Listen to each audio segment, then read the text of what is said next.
नमः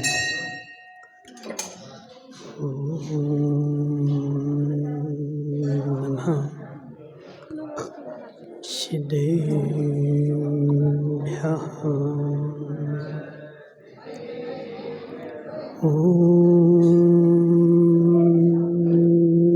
नमः सिद्धेभ्यः।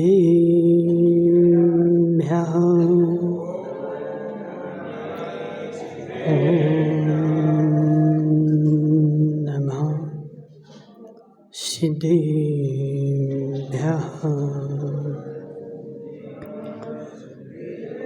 नमः समयसाराय स्वानुभूत्या चकास्यते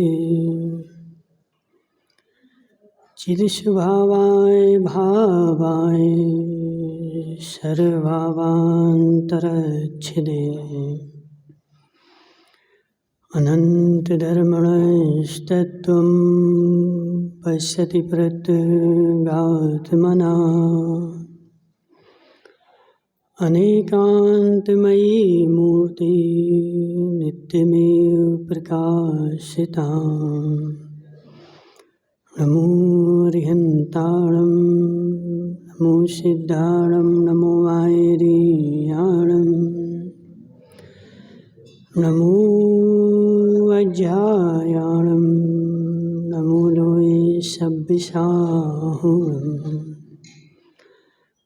पंच परमेष्टि भगवान की, अनंत अनंत सिद्ध परमेष्टि भगवान की, 1008 देवादेव शांतिनाथ भगवान की, 1008 देवादेव सुपारसनाथ भगवान की, आचार्य भगवान कुंद कुंद स्वामी के, आचार्य भगवान विशुद्ध सागर जी महाराज के,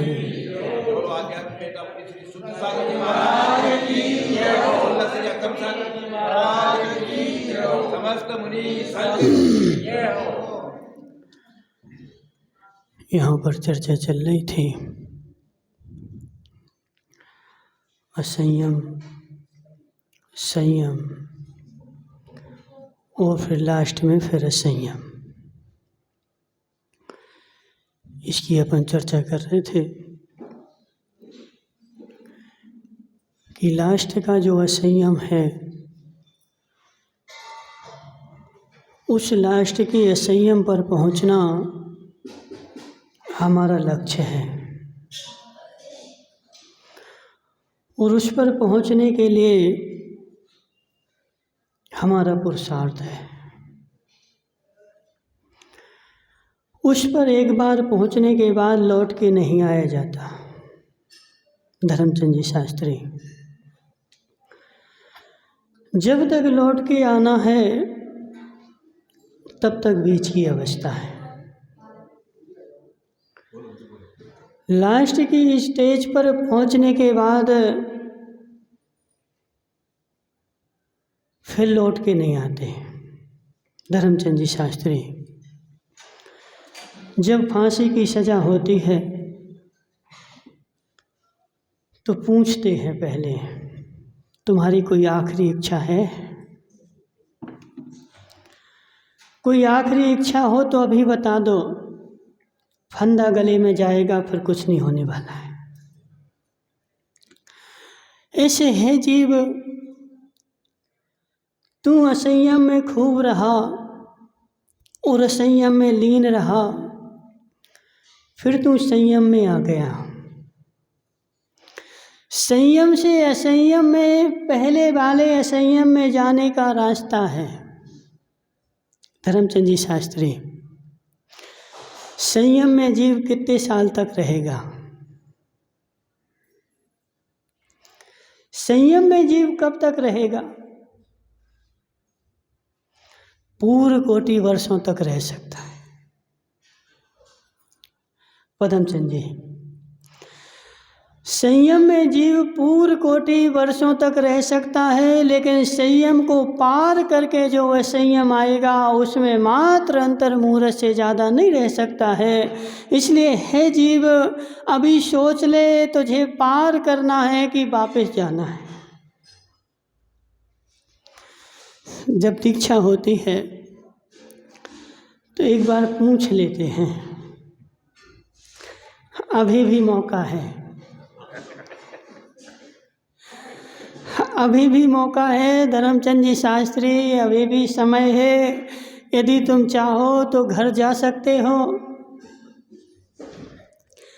अभी भी समय है, सोच लो, अंतराय होंगे। त्रिलोकचंद जी देखो, अभी घर में रहो, अभी तुम्हारी देवी बना बना के खिला रही है, तुम्हारे बेटे तुम्हें पूछने के लिए तैयार हैं, अभी भी मौका है। हे जीव, अभी मौका है। एक बार आगे बढ़ गए, एक बार आगे बढ़ गए नवरत्न भाई टोंगिया, एक बार आगे बढ़ गए, अभी घर में रहो, अभी घर में रहो। कब तक? कब तक संजय भाई, कब तक?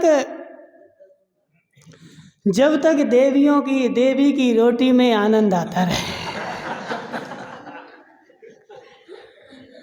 संजय भाई, कब तक? जब तक देवी की रोटी में आनंद आता रहे, जब तक बेटे की वृद्धि में आनंद आता रहे, जब तक पोता अच्छा लगता रहे, पदमचंद जी क्या नाम इनका, पराणा वाले, जब तक पोता पोती अच्छा लगता रहे, जब तक देवी की रोटी अच्छी लगती रहे, तब तक हे जीव घर में रहे। और देवी की रोटी छोड़ने के बाद देवी की रोटी याद आए तो फिर वो बात ठीक नहीं है। पंडित जी साहब, यदि अच्छी लग रही, कब घर छोड़ना नवरत्न भाई, बताओ, कब घर छोड़ना?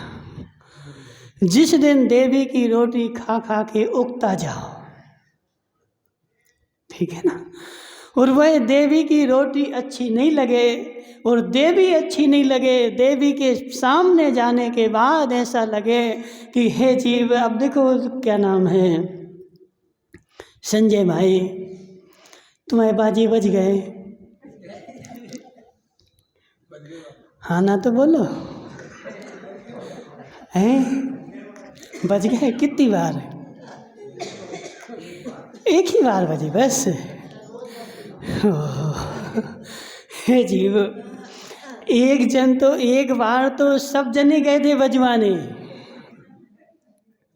और रोज जो बजते हैं तो अकेले में बजते हैं। समझो हमारी बात। देखो, जब रात में 10 बज गए हों, 10 बज जाएँ, 10:15 बज जाएँ, और फिर संजय भाई बैठा रहे और जैसे ही फोन आ जाए तो तुरंत बाजी बज जाते। सत्य है कि नहीं? तुरंत एक बार फोन आ गया, एक बार सुन लिया, हाँ आ रहे हैं, अब उसको बेचारे को डर ऐसा लगता कि दूसरी बार नहीं आ जाए। महावीर भाई, सत्य है कि नहीं? हे जीव, एक बार तो सब बजवाने गए थे और धर्मचंद जी शास्त्री सबके बजवा देते, बोले हमारी कट गई, सबकी कट जाए। ऐसे ही है कि नहीं? अब हमारे तो बज गए, अब जे बेचारा बिना बजे बजाए नहीं रह जाए, तो धर्मचंद जी शास्त्री जेब में कुंडली लेके घूमते हैं कि हम तो सबकी बजवा के ही रहेंगे। हे जीव, हे जीव, वो कहाँ गया? मनन आया था ना, वह नहीं, अभी अंदर आया था, चला गया क्या? हे जीव, पहली बार जब बजते हैं तब अच्छे लगते हैं, पहली बार जब बजते हैं तब अच्छे लगते हैं, और नहीं बजे तब बुरा लगता है कि सबके बजे, हमारे क्यों नहीं बजे। लेकिन यदि हकीकत जानना हो, सच्चाई जानना हो, तो जिसके बज गए और 20 साल हो गए उससे जाके मिलना।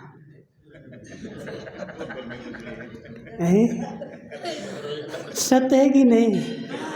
ज्ञानचंद जी, जिसके बज गए और 20 साल हो गए, उससे जाके मिलना कि ये बाजे मीठे हैं कि खट्टे हैं।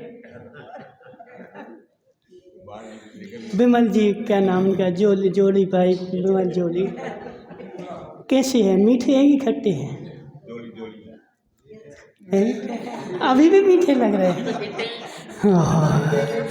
हे जीव, अब तुम्हारी देवी कहाँ है? अब वो बैठी ना, इसलिए देखो पंडित जी, एक बार बच जाए ना फिर तो बेचारा सत्य भी नहीं बोल सकता। यदि सत्य बोल देगा तो अभी घर पे जाके फिर अच्छे से बजेंगे। इतना देखो तो, देखो व्यक्ति की हालत तो देख, हे जीव इतनी हालत तो देख, जैसे घोड़े के पीठ पे आदमी बैठा है और लगाम हाथ में है, वो बेचारा पीठ पे घोड़ा तुम्हें ढो क्यों रहा है? धर्मचंद जी शास्त्री, वो पीठ पे तुम्हें क्यों ढो रहा, अपने पीठ पे घोड़ा? क्योंकि लगाम डाल रखी, यदि नहीं ढोएंगे तो अभी खींच देंगे। तो ऐसे है विमल भाई जोला, एक बार बच जाए फिर वो लगाम जो है उसके हाथ में रहती है, अभी सत्य बोलेगा वो लगाम खींच देगी। हे जीव, हे जीव, हे जीव, सत्य यही है, सत्य यही है। एक बार बच जाते हैं, बेचारा जीवन भर रोता है, ना तो मन की कर पाता है और ना मन से पूछ पाता है, अंदर ही अंदर रोता रहता है। इसलिए हे जीव समझ मेरी बात, जब तक नहीं बजे, क्या नाम तुम्हारा, नवरत्न भाई, जब तक तो लाख उपाय हैं, जब तक नहीं बजे तब तक लाख उपाय हैं, और एक बार बज गए फिर विमल भाई मार साहब, फिर तो उसके पीछे पीछे घूमना ही है, जीवन भर उसके पीछे घूमना है। ऐसे पंडित जी साहब समझ मेरी बात कि असंयम, संयम और फिर संयम, लास्ट के संयम में पहुंचने के बाद फिर लौटने का कोई उपाय नहीं है। इसलिए क्या नाम ज्ञानचंद जी, समझो मेरी बात, लास्ट के संयम, असंयम में जब व्यक्ति पहुंच जाता है तो क्या करेगा वहाँ? पंडित जी साहब, पहले वाले असंयम में नहीं, लास्ट के असंयम में जीव पहुंच गया, अब क्या करेगा बताओ? जलेबियाँ खाएगा, रसगुल्ले खाएगा, नोट कमाएगा, क्या करेगा? हाँ देखो ज्ञानचंद जी क्या बोल रहे, महाराज वो तो नोटों की भाव नहीं भाएगा, आ जाए।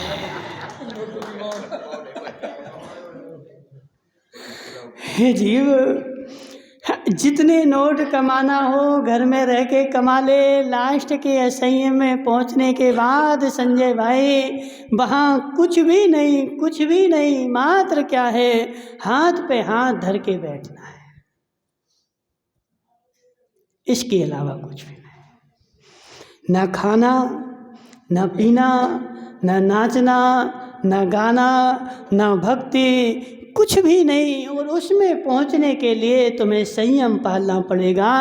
हे जीव, यह संयम जो है वो एक ट्रेनिंग है। संजय भाई क्या है ये संयम जो है, ये संयम जो है पूर्ण कोटि वर्ष का संयम तुम्हारी ट्रेनिंग है। जो इस ट्रेनिंग में पास हो जाएगा उसको आगे भेजा जाएगा, और जो इस ट्रेनिंग में फेल हो जाएगा उसको अपने घर भेज दिया जाएगा। ऐसा होता कि नहीं? देखो फॉर्म तो भरे जाते लाखों, लेकिन लाखों फॉर्म होने के बाद फिर सबको ट्रेनिंग में भेजा जाता है, चलो जाओ ट्रेनिंग में, अब वहाँ तुम्हारी परीक्षा होगी। इसलिए संजय भाई समझ मेरी बात, समझ मेरी बात, और उनको समझा देना जो संयम लेकर के मस्त हो गए। पंडित जी साहब समझो मेरी बात बहुत गहरी है। जो संयम लेकर के मस्त हो गए उनको समझने की आवश्यकता है कि हे जीव, यह मुनिपना, यह प्रतिमाधारीपना, यह तुम्हारा लक्ष्य नहीं है, ट्रेनिंग है। यदि यहाँ फेल हो गए, जाओ अपने घर। त्रिलोक जी कहाँ जाओ? जाओ अपने घर जाओ, रोटी पानी खाओ और अपने घर में रहना। हे जीव, यह ट्रेनिंग है, यह ट्रेनिंग है। अपने लक्ष्य पर पहुंचने के लिए यह ट्रेनिंग है। और यह वर्षों की ट्रेनिंग में जो जितना सफल हो जाएगा उसको उतने जल्दी आगे भेज दिया जाएगा, और जो जितना विफल होता रहेगा उसको अभी और लाइन में लगे रहा। पंडित जी, किसी को 10 भाव लग गए, किसी को 1000 भाव लग गए, और कोई सीधा निगोद से निकला और एक ही भाव में मोक्ष। संजय भाई, सीधे कौन? भरत चक्रवर्ती के 923 पुत्र सीधे निगोद से निकले, और निगोद से निकल करके मनुष्य भाव प्राप्त किया, और मनुष्य भाव प्राप्त करने के बाद वह भद्र जीव, चरम शरीरी जीव, उनको सीधे मोक्ष जाना था। अब उनकी परिणति देखो कि वह 923 पुत्र जन्म लिया, लेकिन धर्मचंद जी शास्त्री जन्म लेने के बाद उन्होंने मुंह नहीं खोला।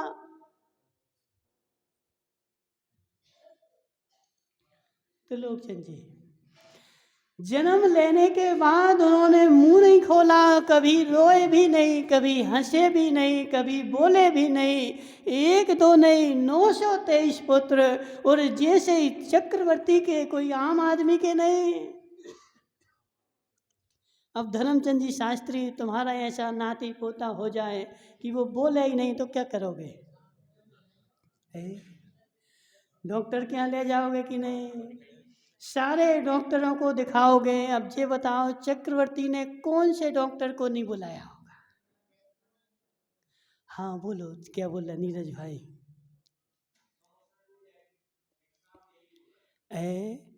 अभी आज चल रहा ना धीरे धीरे, अभी गम में तो खाओ तो ना। देखो, गम में खाना चाहिए। गम में जानते कि नहीं है?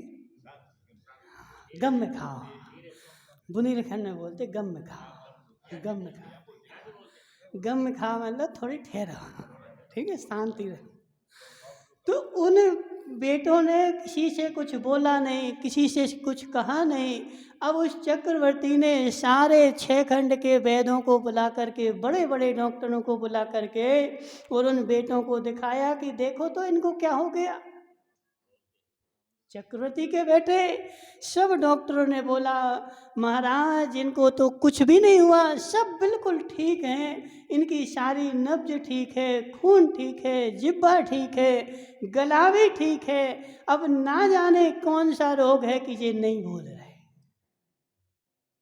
अब वो जीव अपने में, अपने आप में मस्त, बड़े हो गए।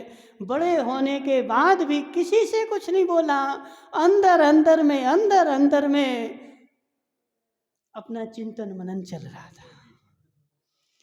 जब भगवान आदिनाथ को केवल ज्ञान हुआ, भरत चक्रवर्ती केवल ज्ञान की दिव्य ध्वनि सुनने गए और भगवान से प्रश्न किया कि हे भगवान, मेरे ऐसे कौन से पाप कर्म का उदय है जो मेरे 923 पुत्र जन्म से गूंगे पैदा हुए?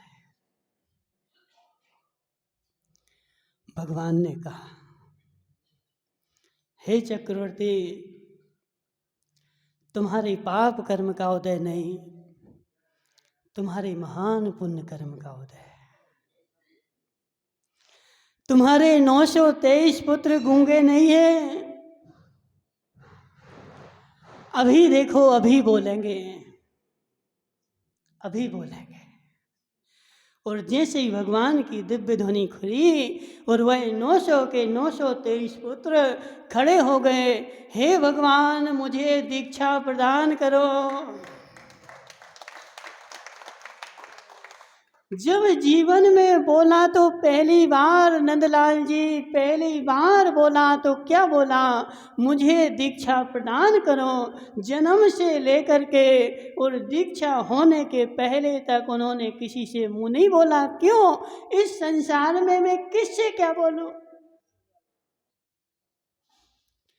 किससे क्या बोलूं? ये सारे रागी द्वेषी मोही जीव बातें भी करेंगे तो किस चीज की? राग द्वेष की, खाने पीने की, बहू बेटे की, नाती पोते की। क्या बात करोगे बताओ धर्मचंद जी शास्त्री? है जी, मुझे नहीं करना, मुझे नहीं करना ये राग देश की बातें, मुझे नहीं करना इन मोह की बातें। और उन्होंने मात्र मौन ले लिया और मौन लेकर के पूरे जीवन भर रहे। अंदर अंदर में उनका चिंतन चलता रहा। मात्र एक ही बार बोले, एक ही बार बोले और मात्र इतना सा शब्द बोले कि हे भगवान, मुझे दीक्षा प्रदान करो।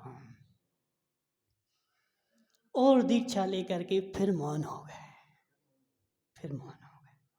दीक्षा लेने के बाद अब देखो, जब आदिनाथ भगवान तीर्थंकर के समव शरण में जो जीव बैठा है और सामने तीर्थंकर की दिव्य देशना खिल रही है, अब उसको उपदेश देने की भी आवश्यकता नहीं। संजय भाई, सूरज निकला हुआ है और सूरज की रोशनी जल रही है। अब कौन ऐसा मूर्ख होगा जो टॉर्च लेके घूमेगा? परमचंद जी बताओ। और टॉर्च लेके यदि घूमेगा तो उसको कितना कहोगे, देखो कितना होशियार आदमी है, ऐसे कहोगे कि नहीं? संजय भाई, सूरज की रोशनी में, सूरज की रोशनी में और कोई टॉर्च लेके और घूमे तो क्या कहोगे उसको? अब देखो, तुम वो मूर्ख नहीं हो कि नहीं? देखो सूरज की रोशनी आगे लाइटें जला रहे हैं।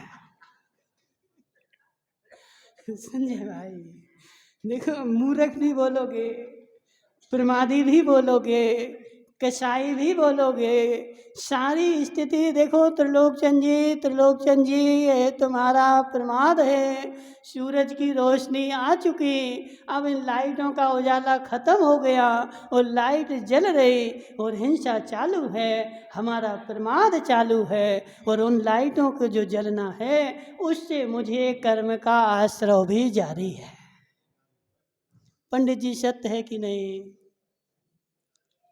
हे जीव देखो, त्रिलोक भाई तुम भले सोचो जी, क्या सोचते हो महाराज तो कंजूस हैं, लाइट नहीं जलाने देते। हे जीव, कंजूस और पैसे वाले की अब का बात नहीं है, यह तुम्हारा प्रमाद है। जब अंधेरा लगा था और तुम लाइट जलाओ वो तो समझ में आता है, लेकिन दिन में अब इनसे पूछो, इनसे बोलोगे कौन से महावीर छाबड़ा से, तो बोले महाराज हमारे पास पैसा है, हम तो बिल भरेंगे। है जी, ये बिल मिल काम में नहीं आएगा। तेरा आश्रय जारी है और कर्म का बंध तुझे जल रहा है। यदि तू यहाँ बैठा है और तेरे घर की लाइट तेरे कमरे की जल रही है तो वह जलती हुई लाइट तेरे कर्म बंध के लिए साधन है।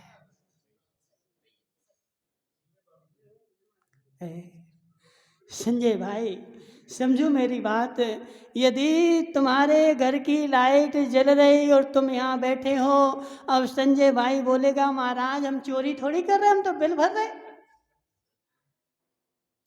भले बिल भरो, भले बिल भरो, लेकिन बिल भरते हुए भी तुम सरकार को बिल भर रहे कि कर्म की सरकार को बिल भर रहे?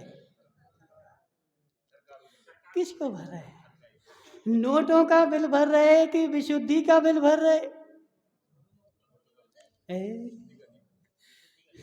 जीव,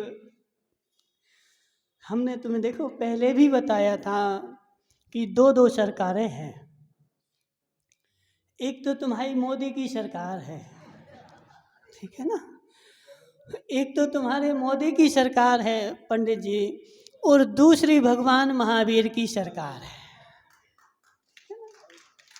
अपन बोलते ना शासन नायक महावीर भगवान, तो यह जो शासन है ना, इस शासन में सरकार किसकी है? तो महावीर भगवान की सरकार है। और उस महावीर भगवान की सरकार को तो मैं देखते ही नहीं हूँ। क्यों? क्योंकि उसका डंडा मुझे सामने से नहीं लगता है, और जब लगता है तो पता नहीं चलता है।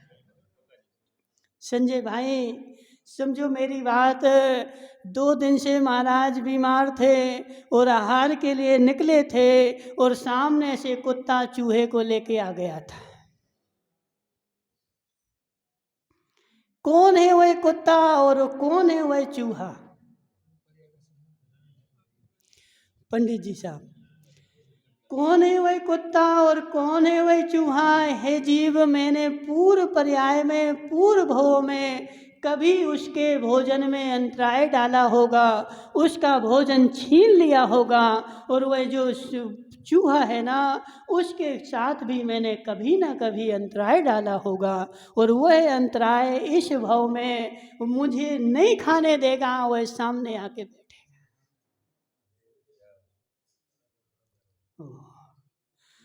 देखो, अब उसने बुद्धिपूर्वक नहीं किया पंडित जी साहब, उस श्वान ने जो भी किया अबुद्धिपूर्वक किया, उस चूहे का जो भी है अबुद्धिपूर्वक है। उसकी देह, उसका शरीर मात बचा था, उसका जीव तो कम से कम 6 से 8 घंटे पहले चला गया था। लेकिन उस चूहे ने पूर्व भव में ऐसा बैर बांधा होगा कि मैं तुम्हारे भोजन में अंतराय डालूंगा, चाहे मर करके भी डालूं। ऐसा होता ना, बहुत सारी महिलाएं होती हैं, बहुत सारी महिलाएं होती ना, घर में जैसे परेशान हो गई, तंग आ गई, हम तुम्हारे सब घर को बनवाएंगे, तुम्हारे सब घर को जेल भेज देंगे, हम फांसी लगा लेंगे और तुम सब जेल में चले जाओ। ऐसी बोलती कि नहीं बोलती? बहुत सारी महिलाएं बोलती, हम फांसी लगा लेंगे और तुम कागज लिख के जाएंगे और तुम सब जेल में जाओगे। हे जीव, तूने ऐसा कभी ना कभी किसी के साथ बंध बांधा था, और जब तुमने ऐसी मात्र फांसी लगाई नहीं थी, मात्र ऐसा संकल्प किया था, और कर्म का बंध हो चुका था, और वह कर्म का बंध आज नहीं तो कल, और कल नहीं तो अगले भव में, या असंख्यात भव बाद भी वह तेरा उदय में आएगा। हे जीव, और जब उदय में आएगा तो किसी ना किसी भाव में निमित्त नैमित्तिक संबंध ऐसा बनेगा कि वैसी ही परिणति, जैसी तुमने संजय भाई खोटे भावों के साथ भाई है, वह खोटे भावों के साथ तुम्हारी परिणति वैसी की वैसी फिर से फलित होगी। विमल भाई झोला, विमल भाई झोला झोला जो भी है, ठीक है ना, हाँ जो भी है, विमल भाई झोला, कर में किसी को छोड़ने वाला, कर्म किसी को छोड़ने वाला नहीं है, मात्र कर्म से छूटने वाले हो तो तुम ही हो। और वैसे मनुष्य पर्याय में बुद्धि पूर्वक छूट जाओ तो छूट सकते हो। यदि यह मनुष्य पर्याय तुम्हारी चली गई तो असंख्यात भव फिर बात आएगी। महाराज, अभी तो मनुष्य पर्याय है। निवाई नगर में देखो, मूलचंद जी, निवाई नगर में जन्म हुआ है, तेल का मील मिला है, तो निकाल लो सबका तेल, ठीक है ना। अब तो पंडित जी, मूलचंद जी क्या सोच रहे थे, हमने कि मूलचंद जी और किसी का तेल निकालना है, तो बोले महाराज अब तो हमें एक फैक्ट्री ऐसी लगाना कि आदमी का तेल निकल जाए,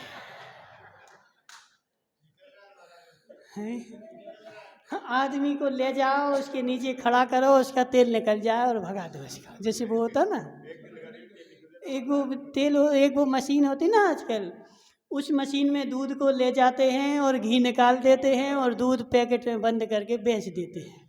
तो ऐसी एक मशीन ऐसी मिल जाए कि सब आदमियों को मशीन में ले जाएं, उनका सबका तेल निकाल के और सबको वापस हे जीव, हे जीव, निकाल ले तेल जितना निकालना हो। लेकिन यह मनुष्य पर्याय हे जीव, यह मनुष्य पर्याय तुझे मिली है, यह कर्मों का तेल निकालने के लिए मिली है। विमल भाई जोड़ी कर पुरुषार्थ ऐसा और अपने मन को दृढ़ कर हिम्मत बांध कि हे महाराज नियम ले ऐसा कि मैं इस भव में कर्म का तेल निकाल दूंगा।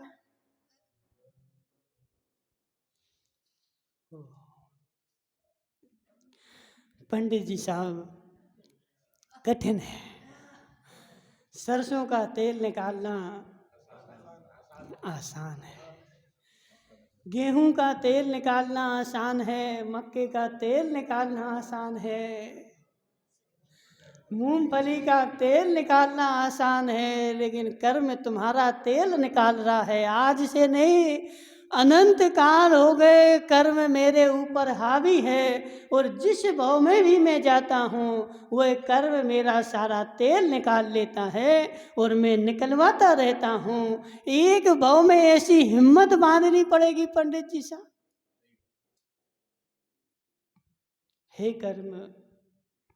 हे कर्म, अब मैंने कमर कस ली है, मैंने तुझे पहचान लिया है संजय भाई, मैंने तुझे जान लिया है। हे कर्म, अब मैं तेरा तेल निकाल के रहूंगा।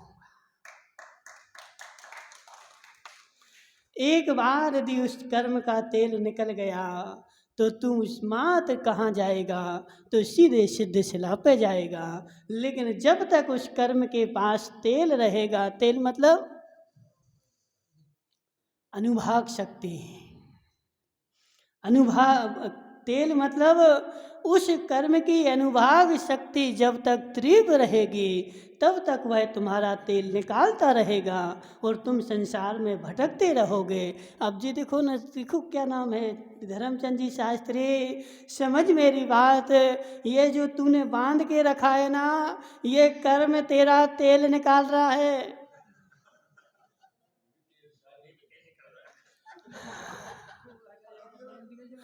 ये कर्म तेरा तेल निकाल रहा है। थोड़ी सी ठंडी हुई, बेचारे बांध के आ गए, पहन के आ गए, और थोड़ी सी गर्मी हुई तो बेचारे एसी में बैठ गए। ये कर्म तेरा तेल निकाल रहा है। और जब कड़ाके की ठंड पड़े, वो कहाँ गया मुकेश संगी, चला गया क्या बेचारा? हे मुकेश संगी सुन जरा यहाँ अंदर। हे मुकेश संगी, अभी जब कड़ाके की ठंड पड़े और फिर ठंड के सामने सीना तान के खड़े हो कि हे ठंड पड़ते तुझमें कितनी शक्ति है, मैं सहने के लिए तैयार हूँ। पंडित जी, मैं सहने के लिए तैयार हूँ, पढ़ो तुम कितनी ठंडी पड़ोगे, कितनी गर्मी पड़ोगे, मैं गर्मी भी सहने के लिए तैयार हूँ और ठंडी भी सहने के लिए तैयार हूँ। तब कर्मों का तेल निकलेगा। और ठंडी पड़ी जे कोट सूट मूट पहन के आ गए, कर्म जीत गया। पंडित जी, कौन जीत गया? कौन जीत गया? संजय भाई समझ मेरी बात, यदि कोई व्यक्ति तुम्हारे सामने डंडा लेकर के आया कि हे संजय भाई यह प्रेस खाली करो, हम यहाँ रहेंगे, और संजय भाई अपना डेरा मेरा लेकर के और भाग गए, तो कौन जीत गया? कौन जीत गया? डंडे वाला जीत गया। ठीक है ना? और फिर तुम अपने डटो वहाँ पे, बोलो यह जमीन मेरी है, मेरे नाम पे है, इस जमीन का मालिक मैं हूँ और इस जमीन पर मैं रहूँगा, कर लो तुम्हें क्या करना है। उसके सामने डटना पड़ेगा पुनित संगे। उसके सामने डटना पड़ेगा और डट करके फिर तुम अपने प्रेस पर बैठे रहोगे जब कहलाओगे कि मैं जीत गया। ऐसे है पंडित जी साहब, ये चैतन्य आत्मा की जमीन मेरी है, इस पर कर्म ने कब्जा करके रखा है, उसके सामने डंडा लेके खड़ा होना पड़ेगा। ये चैतन्य की जमीन मेरी है और इस पर मैं रहूँगा। कर तू क्या करता है।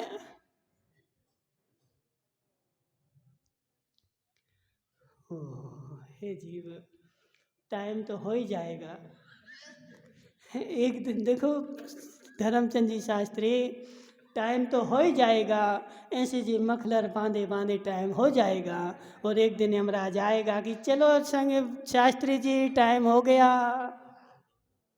हे जी समझ मेरी बात, एक भाव में संजय भाई निर्णय कर, एक भाव में पक्का कर, यह चैतन्य की जमीन मेरी है कि कर्म की है।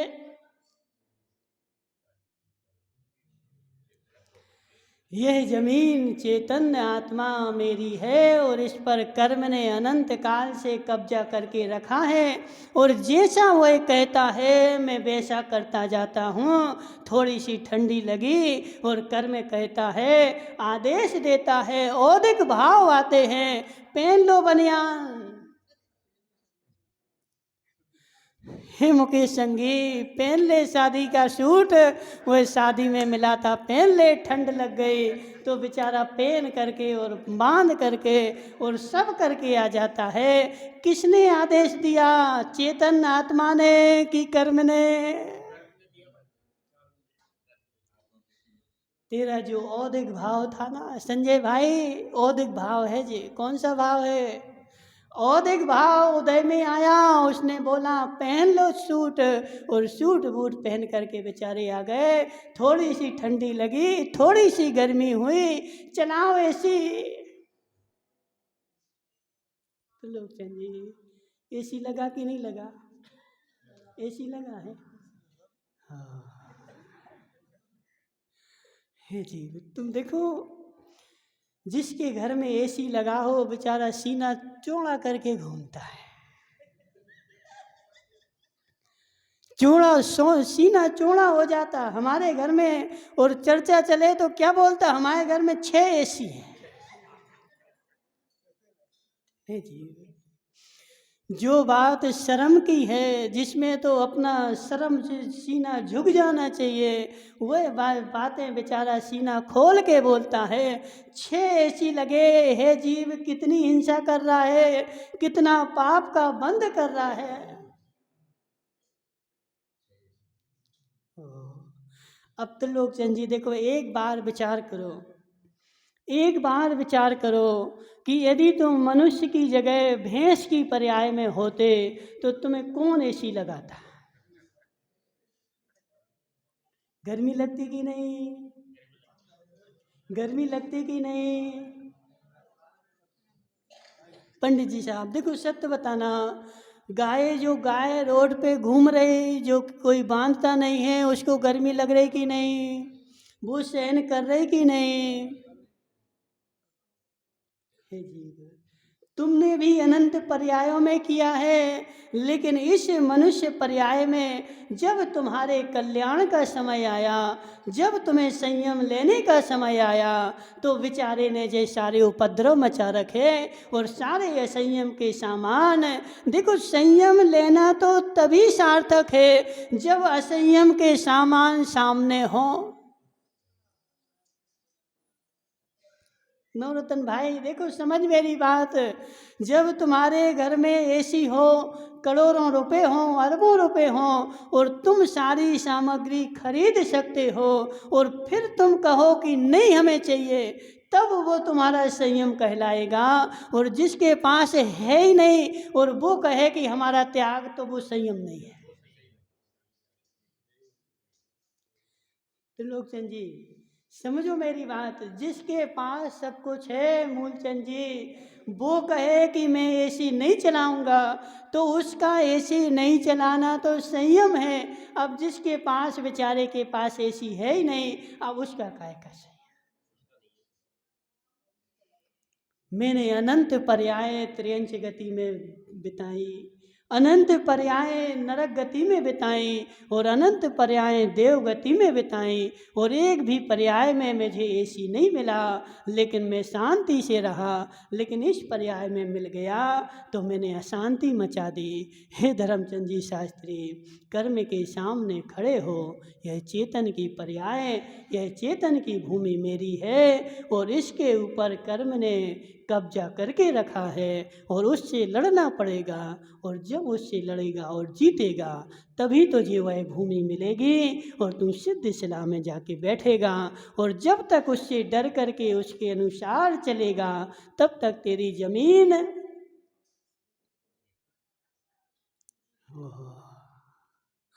संजय भाई सत्य है कि नहीं? हाँ ना तो बोल दो। जमीन खाली होने वाली नहीं है, मेरी ज़मीन है। मेरी ज़मीन पर कर्म ने कब्जा करके रखा है, इसलिए उससे लड़ना पड़ेगा, उसके सामने खड़ा होना पड़ेगा। जब तू लड़ने के लिए तैयार होगा तभी तेरा कर्म ढीला होकर के भागेगा, और जब कर्म भागेगा मेरी ज़मीन स्वतंत्र हो जाएगी और मैं सिद्ध शिला में जाके बैठ जाऊंगा। बोले शांतिनाथ भगवान की।